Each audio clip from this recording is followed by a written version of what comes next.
Bismillahirrahmanirrahim. Assalamu alaikum wa rahmatullahi wa barakatuhu. Dear students, it's me, Sir Nauman Khan. I have did MPhil in physics from University of Peshawar. Students मैं आप लोगों को maths पढ़ाऊँगा। मैं तकरीबन पिछले 8-10 सालों से टीचिंग के फील्ड से वाबस्ता हूँ। तो चलिए शुरू करते हैं हम अपने कोर्स को। इस क्लास में हम 9th क्लास के मैथ्स को पढ़ेंगे।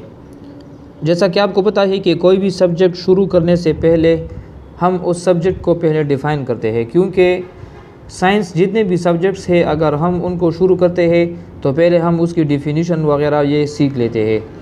मैथ्स बाज़ औक़ात लोग पूछ लेते हैं कि मैथ्स आर्ट्स है कि साइंस है और मैथ्स की डेफिनीशन क्या है, तो यहाँ पर बहुत सारे बच्चे फिर फंस जाते हैं। तो मैं आप लोगों को पहले मैथ्स डिफ़ाइन कर देता हूँ। देखिए, मैथ्स को हम मुख्तलिफ़ तरीक़ों से डिफ़ाइन कर सकते हैं। यहाँ पर मैंने एक शॉर्ट सा और इजी सा डेफिनीशन यहाँ पर मैंने आप लोगों के लिए लिखा है। The logical study of numbers, their arrangement, shapes and measurements. Numbers की स्टडी को, उनकी अरेंजमेंट्स को, डिफरेंट शेप्स को और फिर उनकी मेजरमेंट्स को, ये हम कहाँ पर स्टडी करते हैं? ये हम मैथमेटिक्स में स्टडी करते हैं। ठीक है, मैथमेटिक्स जो है it is a universal language. Maths एक ऐसा लैंग्वेज है जो ना सिर्फ पाकिस्तान में है, ना सिर्फ इंडिया में है, स्पेसिफ़िक कंट्रीज़ में नहीं है, बल्कि ये यूनिवर्सल लैंग्वेज है। पूरी दुनिया में किसी भी जगह पर आप लोग जाएंगे तो मैथ्स को लोग समझते हैं और वहाँ पर लोग मैथ्स को पढ़ते हैं बाकायदगी के साथ। अच्छा, आप लोगों ने ये भी सुना है कि फ़ादर ऑफ़ केमिस्ट्री फ़लाँ है, फ़ादर ऑफ़ फ़िज़िक्स फ़लाँ है, फ़ादर ऑफ़ बायोलॉजी फ़लाँ है। इसी तरह मैथमेटिक्स का जो फ़ादर है, यानी स्टार्ट में जिन्होंने डराइवेशंस की थी, फार्मूलोस को इन्वेंट किया था, ईजाद किया था, डिराइव किया था, तो वो है आर्शिमीडस। ये आप लोगों ने MCQ के लिए याद रखना है। बाकी सब्जेक्ट्स की तरह मैथ्स के भी कुछ ब्रांचेस है। इसमें जो मेन ब्रांचेस है मैंने सिर्फ यहाँ पर वो मेंशन किए हैं। पहला ब्रांच मैथमेटिक्स का क्या है? अलजबरा है। अलजबरा में आप लोग different constants, variables, their combinations, फिर उनकी एडिशन, सब्ट्रैक्शन, मल्टीप्लिकेशन, डिवीजन वो पढ़ते हैं। ज्योमेट्री आप लोगों ने ऑलरेडी लोअर क्लासेस में पढ़ा है। डिफरेंट शेप्स के बारे में हम स्टडी करेंगे। इसी तरह नंबर थ्योरी है, ये भी हम डिस्कस करेंगे, एंड अरिथमेटिक्स। इसके अलावा भी बहुत सारे ब्रांचेस है मैथमेटिक्स के। ठीक है। अच्छा, एप्लीकेशंस बाकी सब्जेक्ट्स की तरह मैथमेटिक्स के भी ब्रांचेस है, एप्लीकेशंस है। ठीक है। हर एक सब्जेक्ट जब हम पढ़ते हैं ना, तो वो हम वैसे ही नहीं पढ़ते कि कोई एप्लीकेशन कोई फ़ायदा नहीं होगा और हम पढ़ेंगे नहीं। हम जो भी पढ़ते हैं उसके कुछ ख़ास एप्लीकेशंस होते हैं। तो मैथ्स के जितने भी एप्लीकेशंस है, एप्लीकेशन मींस के प्रैक्टिकल लाइफ में ये कहाँ पर यूज़ होती है, कहाँ पर हम इसको इस्तेमाल करते हैं। 2-3 एप्लीकेशंस में यहाँ पर आप लोगों के लिए लिख देता हूँ, सिर्फ कंसेप्ट क्लियर करने के लिए। ठीक है।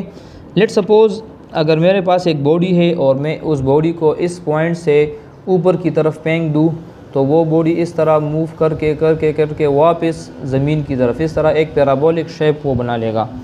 अभी इस पूरे पैराबोलिक शेप में, इस पूरे पैराबोलिक डिस्टेंस में और पूरे पाथ में किसी भी पोजीशन पर, किसी भी पॉइंट पर उस बॉडी का पोजीशन हम फाइंड आउट कर सकते हैं। तो आप लोग इस तरह मेंशन कर सकते हैं कि we can find out position of a body in parabolic motion. Parabolic motion में किसी भी पॉइंट पर उस बॉडी का पोजीशन फाइंड करना, ये हम मैथ्स में इक्वेशंस की मदद से कर सकते हैं। दूसरा एप्लीकेशन ये है कि आप लोग जितने भी इंजीनियरिंग वर्क्स करते हैं, सिविल इंजीनियरिंग वाले हैं या डिफरेंट और बहुत सारे जो इंजीनियर्स हैं, वो इंजीनियर्स जब भी वर्क करते हैं तो वहाँ पर इंजीनियरिंग वर्क्स में भी हम मैथ्स को यूज़ कर सकते हैं। फॉर एग्ज़ाम्पल, अगर मैं लेंसेस की बात करूं, अगर मैं मिरर्स की बात करूं, अगर मैं सैटेलाइट्स की बात करूं,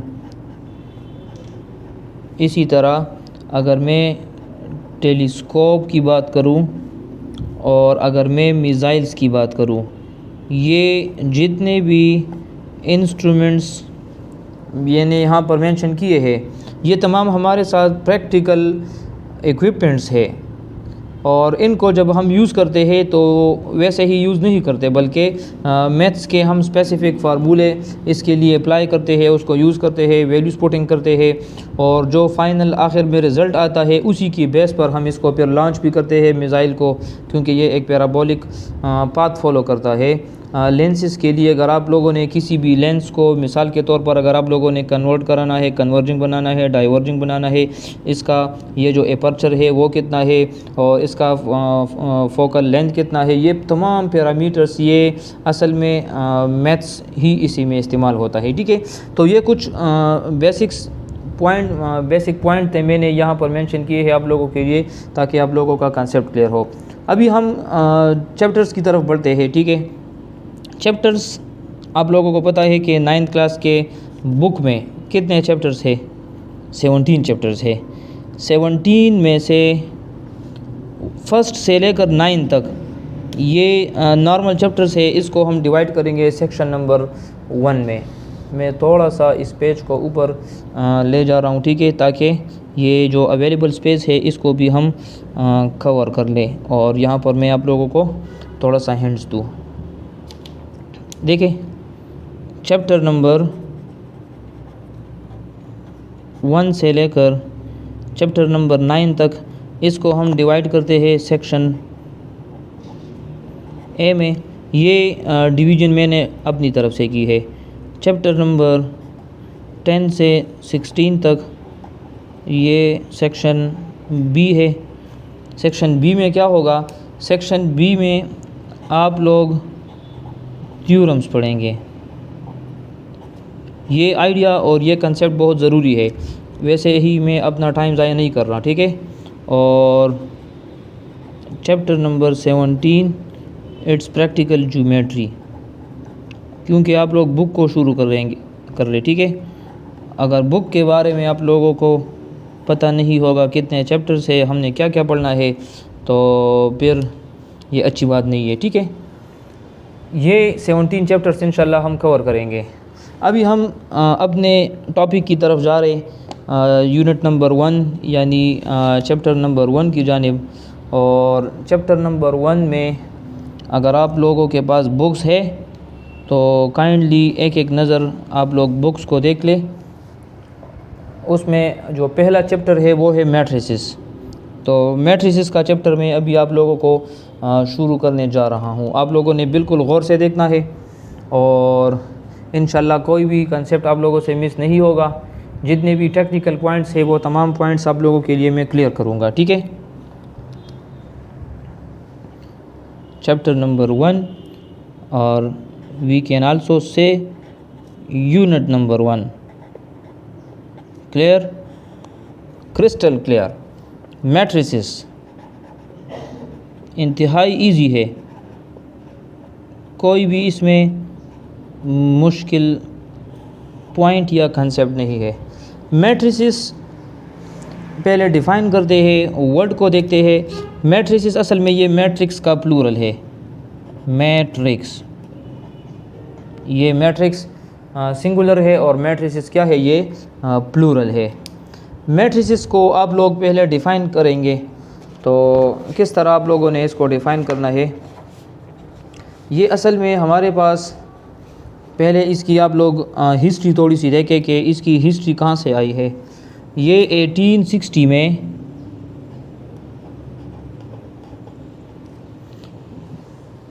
आर्थर कैली, इन्होंने इस वर्ड को पहले यूज़ किया है।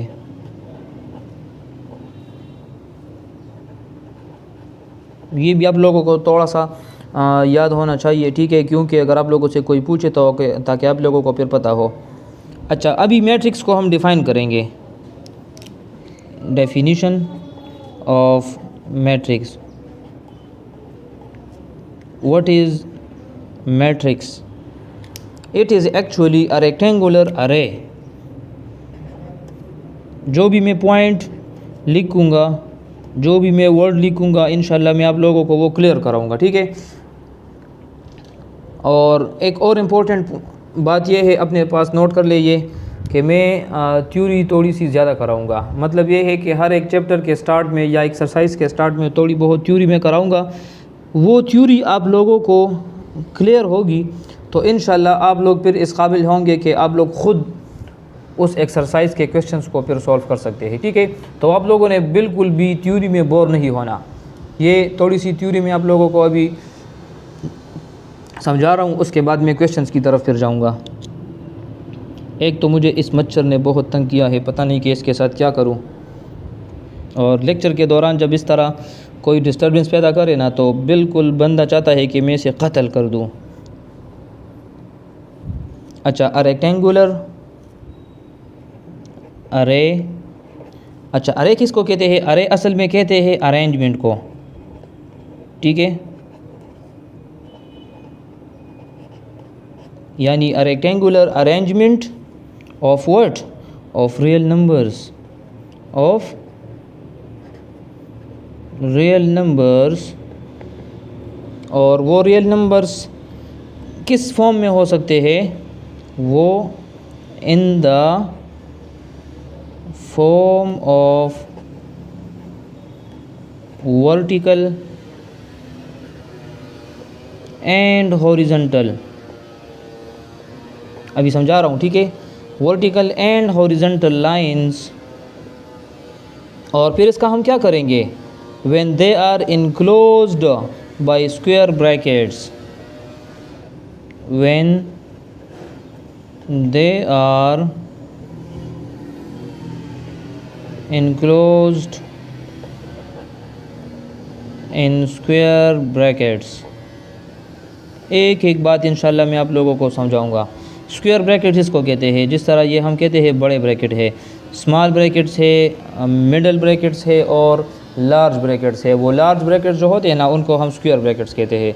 यहाँ पर देखें, इसको हम कहते हैं स्मॉल ब्रैकेट्स, इसको हम कहते हैं मिडल ब्रैकेट्स, इसको हम कहते हैं लार्ज ब्रैकेट्स या स्क्वायर ब्रैकेट्स। जब मैं स्क्वायर ब्रैकेट्स के अंदर रियल नंबर्स को लिखूँगा इन the form of vertical and horizontal lines, लेकिन वो अरेंज फॉर्म में होंगी, फिर उसको, उस तरतीब को हम क्या कहेंगे? उसको हम कहेंगे कि ये हमारे पास क्या है? ये एक मैट्रिक्स है। यहाँ तक क्लियर है ना? अच्छा, मैट्रिक्स को हम डिनोट करते हैं कैपिटल लेटर से। They are denoted by capital letters। क्या मतलब है इसका? इसका मतलब ये है, अगर मैं एक मैट्रिक्स को लिखूँ, लेट सपोज़ मैंने उसको नाम दे दिया ए अभी मेरा एक कैपिटल लेटर है, तो मैं एक मैट्रिक्स बना रहा हूँ और उसको मैंने नाम दे दिया ए। उसमें उसके अंदर क्या है? 1 2 -2 4। अभी इसमें आप लोग देखें ना, ये 1 और 2 आप लोगों को नज़र आ रहा है, ये हॉरिजॉन्टल फॉर्म में है, -2 4 ये भी हॉरिजॉन्टल फॉर्म में है। इसी तरह अगर मैं 1 और 2 को देखूँ, ये वर्टिकल फॉर्म में है, 2 और 4 ये भी वर्टिकल फॉर्म में है। तो अभी इस अरेंजमेंट को जो मैंने स्क्वायर ब्रैकेट्स के अंदर लिखा है, इसको हम कहते हैं कि ये हमारे पास क्या है? ये एक मैट्रिक्स है। अगर कोई ऐसा स्टूडेंट हो, वो मुझसे सवाल करे कि सर यहाँ पर तो मैंने इस कैपिटल ए मैट्रिक्स के अंदर नंबर्स लिखे हैं, अगर मैं यहाँ पर अंदर ABC लिखूँ फिर किस तरह लिखूँगा? तो उसका आंसर फिर ये है, लेट सपोज़ मैंने ABC अगर अंदर लिखना है, उसी को भी आप लोगों ने स्क्वायर ब्रैकेट्स के अंदर क्लोज करना होगा, लेकिन वो फिर स्मॉल लेटर्स होंगे। कैपिटल लेटर्स सिर्फ मैट्रिसेस के नाम्स होंगे, अंदर जो आप लोगों ने नंबर्स लिखने हैं, ठीक है, उसको या तो नंबर्स होंगे, अगर आप लोगों ने अल्फ़ाबेट्स लिखने हैं तो वो फिर आप लोगों ने स्मॉल अल्फ़ाबेट्स या स्मॉल लेटर्स के फॉर्म में लिखना होगा। क्लियर है यहाँ तक? अच्छा, एक और इम्पोर्टेंट पॉइंट, मैट्रिक्स के अंदर जो नंबर्स, जो एलिमेंट्स, जो मेंबर्स हम लिखते हैं उसको हम एलिमेंट कहते हैं। एलिमेंट भी कहते हैं इसको, और इसको आप लोग एंट्रीज़ भी कहते हैं, मेंबर्स भी कहते हैं। ये तीनों नाम आप लोगों ने अपने पास नोट करना है इसको, ये तीनों नाम आप लोग बता सकते हैं। अच्छा, इसके अलावा इसमें और कौन सा कंसेप्ट है? इसके अलावा जो कंसेप्ट है वो ये है कि यहाँ पर मैट्रिक्स को आप लोगों को, मैट्रिक्स में आप लोगों को हॉरिजॉन्टल एंड वर्टिकल लाइंस नज़र आ रहे हैं। इसको लोग क्या कहते हैं? The horizontal line is called row, यहाँ भी ये एक रो है। The vertical line is called column. अभी यहाँ पर ये पहला कॉलम है और ये दूसरा कॉलम है। सर तो इसमें कितने कॉलम्स हो सकते हैं, कितने रोज़ हो सकते हैं? इसका आंसर ये है कि यहाँ पर इनफाइनाइट नंबर्स, यानी जितने भी नंबर्स रोज़ आ सकते हैं, चाहे जितने भी हो, और इसी तरह आप लोगों के साथ कॉलम्स भी आ सकते हैं। अगर लेट सपोज़ 2 रो है तो ये रो नंबर 1 होगा और ये रो नंबर 2 होगा। इसी तरह ये कॉलम नंबर 1 होगा और ये कॉलम नंबर 2 होगा। अच्छा सर, यहाँ तक तो क्लियर है। इसके बाद बताए कि इसके बाद हमने क्या करना है, और इसमें ये रोज़ और कॉलम्स इक्वल होंगे फिर क्या होगा, इक्वल नहीं होंगे फिर क्या होगा।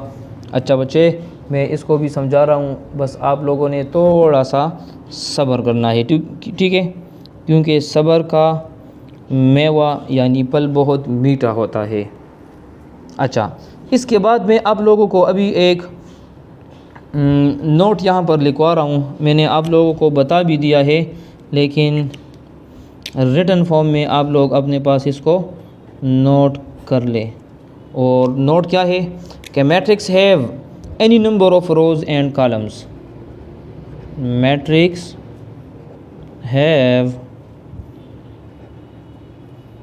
एनी नंबर ऑफ रोज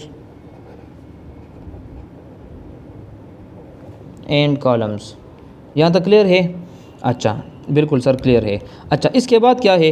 इसके बाद आप लोग एक टर्मिनोलॉजी क्लियर करा ले जिसको हम कहते हैं order of a matrix. Order of a matrix से क्या मुराद है? ऑर्डर ऑफ मैट्रिक्स से मुराद ये है कि आप लोगों के पास जो मैट्रिक्स है उसमें रोज़ कितने हैं और कॉलम्स कितने हैं, उसको हम ऑर्डर कहते हैं। ऑर्डर को आप लोग सिंपली डायमेंशन भी कह सकते हैं। इससे आप लोगों को ये और भी क्लियर हो जाएगा। अगर ये भी क्लियर नहीं है यार, साइज़ तो कम से कम क्लियर है ना, साइज़ भी कह सकते हैं आप लोग। किसी भी मैट्रिक्स का ऑर्डर क्या है, डायमेंशन क्या है, या साइज़ क्या है, कैसे आप लोगों ने मालूम कराना है? इंतहाई इजी है। आप लोग क्या करें, इस ए और बी का अगर मैं ऑर्डर मालूम करूँगा, सिंपल यहाँ पर आप लोग लिखते order of matrix A, number of rows multiply number of columns. Rows कितने हैं, कॉलम कितने हैं? तो यहाँ पर नंबर ऑफ़ रोज़ कितने हैं, 1 2, तो यहाँ पर आप लोग लिख दे 2 मल्टीप्लाई नंबर ऑफ़ कॉलम्स कितने हैं, 1 2, यहाँ भी 2 है तो 2 मल्टीप्लाई 2, लेकिन आप लोगों ने फिर इसको मल्टीप्लाई नहीं करना होगा, इसी फॉर्म में लिखना है। नंबर ऑफ़ रोज़ को हम एम भी कह सकते हैं, एम से रिप्रेजेंट करते हैं। नंबर ऑफ़ कॉलम्स को एन से रिप्रेजेंट करते हैं। तो इसका मतलब ये है कि M cross N, this is called order of a matrix. ठीक है, अगर सर मैं इसको मल्टीप्लाई करूँ और मेरे पास जो आंसर आएगा उसका मतलब क्या होगा, गुड क्वेश्चन। यहाँ पर 2 मल्टीप्लाई 2, 2 2 ज़ा 4 आएगा। तो यहाँ पर 4 का मतलब फिर आप लोग ये लेंगे कि इसमें 4 एलिमेंट्स होंगे। जिस तरह यहाँ पर देखें 1 2 3 4, इसमें 4 मेंबर्स है। यहाँ पर भी first row second row, first column second column, यहाँ पर भी 2 मल्टीप्लाई 2 इसका ऑर्डर है तो 2 2 ज़ा 4 यहाँ भी आएगा। तो यहाँ भी 4 मेंबर्स है, 1 2 3 4। आई होप कि यहाँ तक क्लियर होगा और यहाँ तक आप लोगों को कोई भी कंफ्यूजन इंशाल्लाह नहीं होगी। ठीक है, अच्छा ये तो आप लोगों का ऑर्डर भी हो गया। इसके बाद मैं अभी शिफ्ट कर रहा हूँ किसकी तरफ, यार आगे की तरफ ना, और क्या हम पढ़ेंगे। आप लोग ऐसा करें कि इक्वल मैट्रिक्स और इक्वलिटी ऑफ मैट्रिक्स को समझ लें। अगर मैं यहाँ पर ऐसा मेंशन करूँ कि इक्वलिटी ऑफ मैट्रिक्स क्या होगी,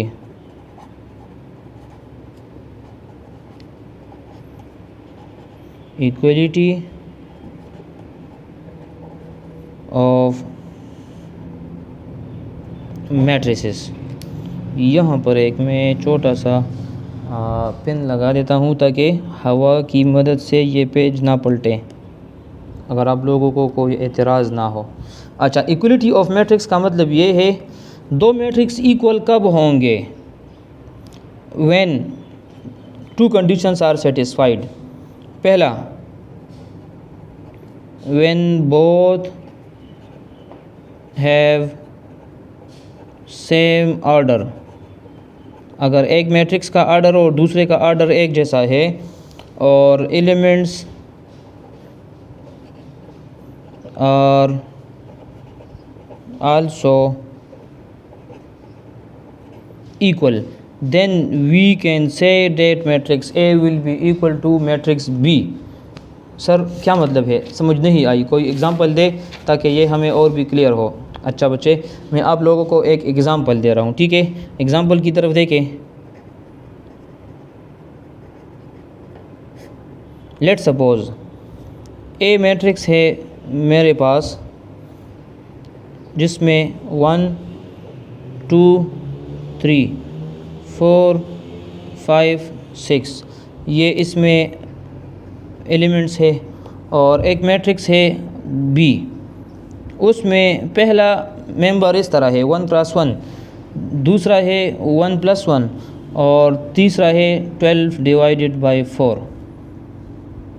यहाँ पर जो मेंबर है वो है 2 × 2 + 2, और यहाँ पर है 6 - 1 और यहाँ पर है 2 का स्क्वायर।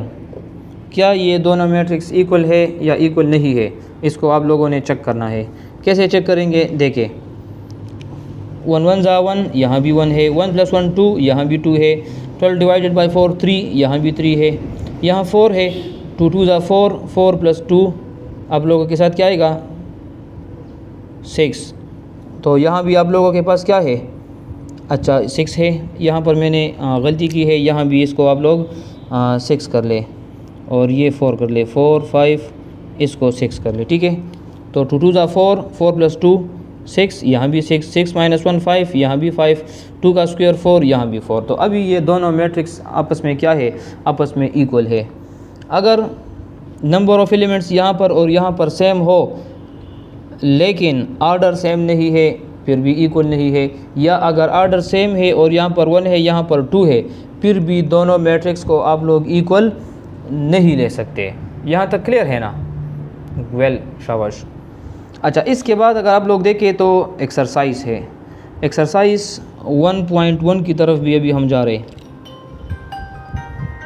ठीक है। अच्छा, एक्सरसाइज 1.1 में अगर पहले क्वेश्चन की तरफ आप लोग देखें तो क्वेश्चन नंबर 1 है, which of the following are square and which are rectangular matrices. आप लोगों ने बुक सामने रखना है, बुक में फुल क्वेश्चन आप लोग पढ़ ले। मैं फुल क्वेश्चन यहाँ पर इसलिए नहीं लिख सकता क्योंकि फिर हमारा टाइम उस पर वेस्ट होगा। यहाँ पर मैं शॉर्टकट के तौर पर लिख देता हूँ कि आप लोगों ने स्क्वायर और रेक्टेंगुलर मैट्रिक्स बताना है, ठीक है। इसमें पहला क्वेश्चन है A = 2305, 2305 आप लोग बुक्स में देख सकते हैं। दूसरा क्वेश्चन है मैट्रिक्स B 6 3 - 1 और 1 5 and 2। अच्छा, फिर इसी तरह एक तीसरा है जिसका नाम है C मैट्रिक्स और उसमें 1 0 0 और 0 2 0 एंड 0 0 1। अच्छा, इसी तरह और भी मैट्रिक्स है, वो आप लोग फिर ख़ुद देख ले, वो आप लोगों का होमवर्क है। पहले आप लोग कंसेप्ट क्लियर करें ताकि आप लोगों को फिर आसानी हो कि स्क्वायर मैट्रिक्स क्या होता है, रेक्टेंगुलर मैट्रिक्स क्या होता है। सिंपल मैं आप लोगों को एक ट्रिक बता रहा हूँ स्क्वायर मैट्रिक्स के लिए, ये अपने पास नोट कर लें। If m is equal to n, अगर number of rows number of columns के बराबर है तो वो स्क्वायर मैट्रिक्स होगा। रेक्टेंगुलर मैट्रिक्स अगर m और n इक्वल नहीं होंगे फिर वो रेक्टेंगुलर मैट्रिक्स होगा। जिस तरह यहाँ पर ये देखें, इसमें नंबर ऑफ़ रोज़ दे के m 1 2, number of columns check करें यानी n 1 2, तो इसमें number of rows and number of columns बराबर है तो फिर ये क्या होगा, it is a square matrix. Easy है ना। ये आप लोग चेक करें 1 1 2 1 2 3, तो ये एक रेक्टेंगुलर मैट्रिक्स है। यहाँ पर आंसर में आप लोग यहाँ पर मेंशन कर देंगे कि it is a rectangular matrix because here the number of columns and the number of rows are not equal. ये 1 2 3 1 2 3, ये भी आप लोगों के पास क्या है, एक स्क्वायर मैट्रिक्स है। क्लियर है। इसी तरह ये बाकी क्वेश्चंस भी आप लोग कर ले ख़ुद। ये अगर आप लोगों को नज़र नहीं आ रहा हो तो यहाँ पर आप लोग देखें, ये स्क्वायर मैट्रिक्स का कंडीशन है, ये रेक्टेंगुलर मैट्रिक्स का कंडीशन है, और ये मैंने इसमें 3 पार्ट्स कर दिए। बाकी पार्ट्स आप लोग ख़ुद इसको एक नज़र देख ले, इसमें कोई मुश्किल भी नहीं है। अच्छा, दूसरा क्वेश्चन आप लोग ज़रा बुक उठाए और क्वेश्चन नंबर 2 की तरफ देखें। क्वेश्चन 2 में लिखा है list the order of the following matrices. आप लोगों ने ऑर्डर ऑफ़ मैट्रिक्स बताना है कि इस मैट्रिक्स का ऑर्डर क्या है। तो ऑर्डर तो आप लोगों को मैंने ऑलरेडी बता दिया है कि number of rows multiply number of column करे तो आप लोगों को मैट्रिक्स का ऑर्डर पता चल जाएगा। देखिए question number 2 part number 1, if a is equal to 1 2 minus 1 3 4 2, ये एक मैट्रिक्स है और इसका आप लोगों ने ऑर्डर बताना है। तो आप लोग क्या करेंगे, जब बुक में कॉपी में या पेपर में एग्ज़ाम में इस क्वेश्चन को सॉल्व करेंगे तो मैं स्टेप वाइज अगर इस क्वेश्चन को करूँ तो फिर आप लोग इस तरह करेंगे कि as we now that number of rows यानी m, नंबर ऑफ़ रोज़ कितने हैं 1 2, this is row number 1, this is row number 2, तो यहाँ पर 2 आ जाएगा। एंड नंबर ऑफ़ कॉलम्स जिसको हम n से ज़ाहिर करते हैं 1 2 3, तो वो 3 है। So order of matrix A is equal to m cross n, m की जगह 2, n की जगह 3, and this is your answer. तो ये आप लोगों ने इस मैट्रिक्स का ऑर्डर बता दिया है, ठीक है ना। इसी तरह बाकी जितने आप लोगों के क्वेश्चंस है क्वेश्चन नंबर 2 में पार्ट्स है जितने, वो आप लोग इस तरह देख ले, बस number of rows and number of columns को इस फॉर्म में लिख के वो आप लोगों का क्या होगा, वो आप लोगों का ऑर्डर होगा। यहाँ तक क्लियर है। तो आई थिंक के लेक्चर एक्सीड कर रहा है, उसकी लेंथ ज़्यादा हो रही है, तो इस लेक्चर में हम यहाँ पर स्टॉप कर लेते हैं और इंशाल्लाह फिर हम अगले लेक्चर में क्वेश्चन नंबर 3 से ऑनवर्ड क्वेश्चन करेंगे और कोशिश करेंगे कि क्वेश्चन 3 से लेकर इस एक्सरसाइज को वाइंड अप कर ले, और अगर हो सकता है तो 1.2 भी इंशाल्लाह उसमें हम कवर करेंगे, ठीक है। तो तब तक के लिए आप लोगों ने अपना बहुत बहुत ख्याल रखना है। Thank you so much. अल्लाह हाफिज़।